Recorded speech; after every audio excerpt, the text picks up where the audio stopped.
আপনারা যে portable electric ডিভাইসটি দেখতে পাচ্ছেন এর নাম পোর্টেবল হিউমিডিফায়ার ডিভাইস।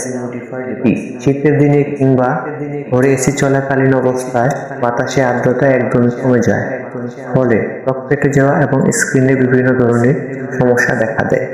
এই সমস্যা সমাধানের জন্য এই ডিভাইসটির ভিতরে আপনারা পানি পরে হাতে প্রয়োজনীয় সুগন্ধি লাগিয়েও চার্জার দিয়ে অন করে রাখবেন, ফলে ঘরের ভিতরে কুয়াশার মতো আর্দ্রতা ছড়িয়ে পড়বে এবং সমস্যাগুলো সমাধান করবে।